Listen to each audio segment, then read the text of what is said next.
د وجوب مسله ده چې قرباني به څوک کوي، قرباني په چا باندې کیږي.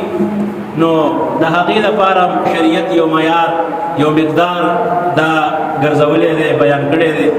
او د هغې لپاره چونکې د زکات لپاره حولاني حول کال تېرېدل ضروري دي، خو د قربانۍ لپاره که چا سره دومره پیسې وي، شریعت د 52 تولې چاندې قیمت هغه چا سره وي په دې ورځو کې د اختر په دې یو 4-3 ورځو کې چا سره د 52 تولې چاندې قیمت وي، نو دې باندې د کال تېرېدل ضروري نه ده، بس دې په دغه ورځو کې دې باندې قرباني واجب ده چې دې به قرباني کوي.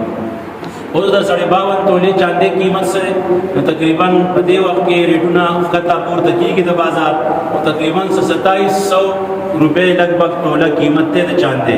نو هغې نه تقریبا 1,52,000 یا 53,000 روپۍ کم بیش دا جوړېږي. نو چې په دې وخت کې چا سره دومره پیسې وي او دا ورسره پرتې وي او دې قرباني نه کوي، نو د باندې وعید دی، دې ګناهګار دی، دې د الله رب العزت دا حکم په ځای نه راوړي. نو لہذا دې زموږ عیدګاه ته نه راځي، دې زموږ عیدګاه ته نه راځي. او چې چا سره دومره پیسې وي نو د باندې قرباني واجب ده، دې به قرباني کوي.